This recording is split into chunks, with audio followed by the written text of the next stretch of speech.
नमस्कार दोस्तों, स्वागत है आप सभी का आपके अपने चैनल पर ह्यूमन हैंड्स डेकोर पे। आज हम एक नए प्लान के साथ आए हैं जिसका साइज है 20 बाई 50, 20 फीट बाई 50 फीट। ये जो प्लॉट है वेस्ट फेसिंग प्लॉट है। तो आज हम इसके डिटेल में इसके बारे में डिस्कस करेंगे विथ एलिवेशन। तो आइए स्टार्ट करते हैं। स्टार्ट करने से पहले मैं यही कहूँगा कि चैनल को सब्सक्राइब एंड लाइक करना ना भूलें, ताकि हम आगे से जो भी इंटीरियर सिविल आर्किटेक्चर की जो भी वीडियोस पोस्ट करेंगे उन सभी में आपको और फर्दर जानकारी मिलती जाएगी। और जो भी आपको जिस चीज़ की जानकारी चाहिए, जो भी कुछ कहना है, कमेंट बॉक्स में ज़रूर कहिए, हम उसका जवाब बिल्कुल देंगे। चलिए लेट्स बिगिन। तो जैसा कि आप देख रहे हैं, ये 20 बाई 50 का एक हाउस प्लान है। इसका वेस्ट फेसिंग एक रोड है एंड इसके एंट्रेंस में एक पोर्च दिया हमने जिसका साइज है 10 feet by 9 inch by 14 feet. ये पोर्च का साइज है। उसी के बाजू में हमने एक गार्डन एरिया दिया हुआ है जिसका साइज है हमने रखा हुआ है 8 feet 6 inch by 9 feet 6 inch. ये जो आप सरफेस देख रहे हैं, ये जो आप हैच पार्ट देख रहे हैं, ये अपना पार्किंग टाइल लेवल होगा। ये जो एरिया देख रहा है, अभी पोर्च टाइल यहाँ पे लगेगी आउटडोर वाली।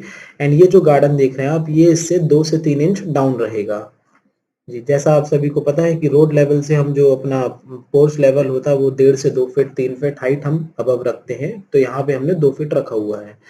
अंदर की तरफ हम जाते हैं तो यहाँ पे हमको एक लग्जीरियस हॉल दिया हुआ है क्लाइंट की नीड के according. 10 feet 9 inch by 19 feet 3 feet. जी, 10 फीट 9 इंच यहाँ से लेके यहाँ तक है एंड 19 फीट 3.5 इंच यहाँ से लेके यहाँ तक है। जैसा कि आप देख सकते हैं कि हॉल के साथ हमने अटैच यहाँ पे इनसाइड से ही इनको स्टेयरकेस चाहिए था, तो हमने इनसाइड से ही दिया हुआ है। और ये जो आप देख रहे हैं इतना, ये डबल हाइटेड सीलिंग रहेगी, इतना कटआउट रहेगा सेक्शन। यहाँ पे एक डाइनिंग स्पेस आ जाएगा इनका। देन यहीं से हम फॉरवर्ड करते तो यहाँ पे हमने कोई गेट नहीं दिया हुआ है क्योंकि क्लाइंट को ओपन किचन चाहिए था। तो यहाँ पे गेट ना देके सिंपली एक यहाँ पे आर्च डेवलप हो जाएगा। And 7 feet 4.5 inch by 10 feet 9 inch की हमने यहाँ पे एक बढ़िया सी किचन दी है। जैसा कि आप देख रहे हैं, ये वेस्ट फेसिंग प्लॉट है। तो एक कॉर्नर ये होता है अपना किचन के लिए एंड दूसरा कॉर्नर ये होता है। तो यहाँ पे हमने दूसरा कॉर्नर सजेस्ट किया किचन के लिए एज ए वास्तु, क्योंकि उनको सामने ही चाहिए थी। घर की जो भी लेडी हो तो उनको सामने की तरफ, जैसे कोई आया, कोई गेस्ट आया, तो उनको इजिली यहाँ विजिबल हो जाए, क्योंकि फैमिली में बहुत कम मेंबर है, दैट्स वाई।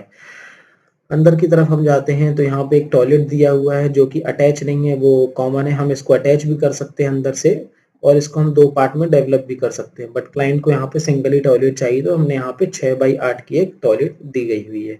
अंदर हम जाते हैं तो यहाँ पर एक बड़ा सा मास्टर बेडरूम देखने को मिलेगा आप सभी को, 12 feet 1.5 inch by 14 feet 1 inch का। यहाँ पे एक फर्नीचर लेआउट अगर हम देखते हैं, यहाँ पे इस पोजीशन में आपका ईस्ट फेसिंग में आपका बेड आएगा, यहाँ वार्डरोब आएगा और यहाँ पे इनकी ड्रेसिंग वगैरह आएगी। यहाँ सामने एलसीडी पैनल आएगा। ये जो ओपन एरिया दिया हमने, एक प्रकार से ओपन सिट आउट या ओपन कह सकते हैं आप, यहाँ पे ये स्लाइडिंग से हम इसकी तरफ एंट्री मार सकते हैं।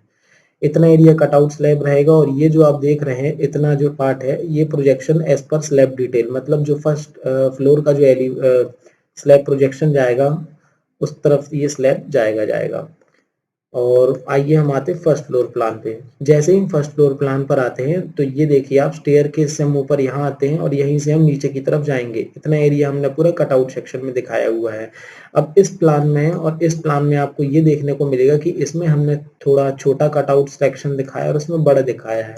ये इसलिए किया हुआ है कि क्लाइंट को एंड आपको भी समझाने के लिए कि हम स्टेयर केस के अगर हाइट जो रहती है, स्टेयर केस की हाइट की अगर हम 6 इंच लेते हैं तो 6 इंच के हिसाब से 18 टप्पे यहाँ पर आएंगे। और हम 7 इंच लेते हैं तो यहाँ पे आपके 18 टप्पे आएंगे। और हम अगर स्टैंडर्ड साइज लेते हैं 6-10 के टप्पे, तो उसकी स्टेयर की साइजेस एंड स्पेस उसका बढ़ जाएगा। दैट्स वाई ये जो एरिया है इधर पे ज्यादा जगह लेगी। तो हमने एक प्रोविजन ऑप्शन ये भी दिखाया हुआ है।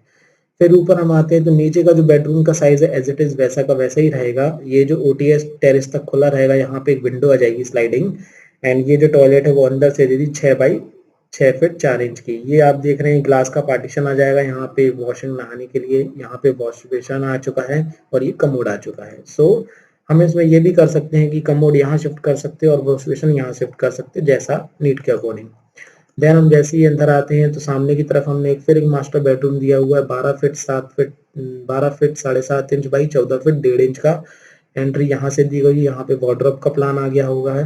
देखिए, जब भी हम सिविल की प्लानिंग करते हैं तो हमें उसमें, या आप किसी से भी करवाते हैं, तो उसमें एक चीज़ ज़रूर ध्यान दीजिएगा कि जो फर्नीचर लेआउट प्लेसमेंट होती है, उसके अकॉर्डिंग डोर, विंडो, वॉल ये चीज़ होनी चाहिए।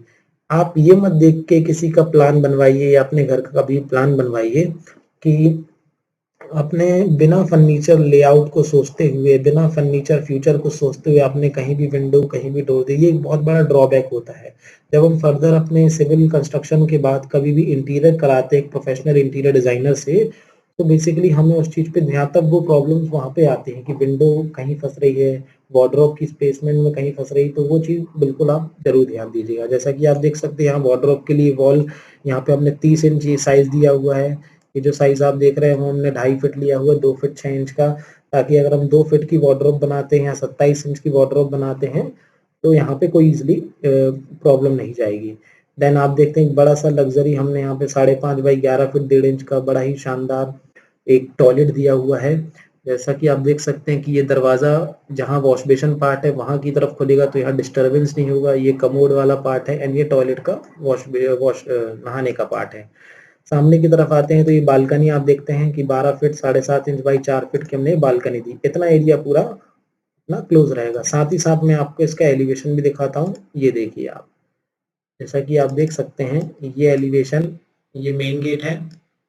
ये जो ऊपर का बेडरूम है उस बेडरूम के साथ ये जो बालकनी हमने बनाई हुई है वो ये वाला पार्ट है एंड इसी के ऊपर जो टेरेस का डिजाइन में ये आ जाएगा। एंड ये जो आप वेंटिलेटर देख रहे हैं ये टॉयलेट का वेंटिलेटर है। ये जो आप विंडो देख रहे हैं ये किचन की विंडो है और ये हमारा मेन एंट्री और ये हमारा ड्राइंग हॉल का डोर। तो जैसा कि आप देख सकते हैं एक मॉडर्न 20 बाई 50 का, कई लोग तो ये बोलते रहे मुझे कि ये 20 फीट एलिवेशन नहीं लग रहा था, बट इसको उस तरीके से हमने बनाया हुआ है कि ताकि क्लाइंट को एक मॉडर्न और एक लग्जरी लुक लगे। इसमें एक चीज और ध्यान दीजिए आप कि इस एलिवेशन को, अगर हम ये जो आप साइड देखते हैं, ये जो वॉल आप देख रहे हैं, इस वॉल को हमको पूरा खड़ा करना पड़ रहा है और यहाँ से भी हमको पूरा खड़ा करना पड़ रहा है। उसका रीजन क्या होता है कि जैसा कि आप लोग जानते हैं कि जितने मकान बनते हैं डुप्लेक्स पैटर्न तो एक कॉलोनी में डेवलप होता है। जैसे ये एक अपना एरिया है, किसी ने प्लॉट लिया वहां पे डेवलप करना, उसके आजू बाजू किसी का छोटा घर है, किसी का बड़ा घर है, तो ये वॉल खड़ी करने से क्या होता है कि जो हमारे घर की शोभा है वो नहीं बिगड़ती है। इसकी जो ब्यूटीनेस है, इसका जो एस्थेटिक लुक है, एक कॉन्सेप्ट है, वो बिल्कुल डिस्टर्ब नहीं होता है। इसके बाजू में छोटी बिल्डिंग भी बनेगी, बड़ी बिल्डिंग भी बनेगी, तो इसका लुक एज इट इज ऐसा का ऐसे ही आएगा। दैट्स वाई हमने यहाँ पे ये वॉल क्रिएट की हुई है। So back to work. आगे के हम इस एपिसोड में, आगे की हम जो वीडियो में देखेंगे कि ये जो लेआउट प्लान, इसमें जो ग्राउंड फ्लोर वर्किंग प्लान, इसकी डोर, विंडो, शेड डोर, इस तरीके से हम सारी इसकी फाइल रेडी करते हैं। जिसकी slab detail, slab projection file, electrical fin, electrical drawing layout, sanitation light, ground floor, first floor, terrace floor. Then देखिए आप एलिवेशन डिटेल आप देख सकते हैं किस तरह की हम एलिवेशन डिटेल यहाँ पे क्लाइंट को सजेस्ट करते हैं। तो इस तरीके के काम के लिए अगर आपको कभी भी ज़रूरत हो तो आप डेफ़िनेटली मुझको कमेंट या व्हाट्सएप या नंबर पे कॉल कर सकते हैं।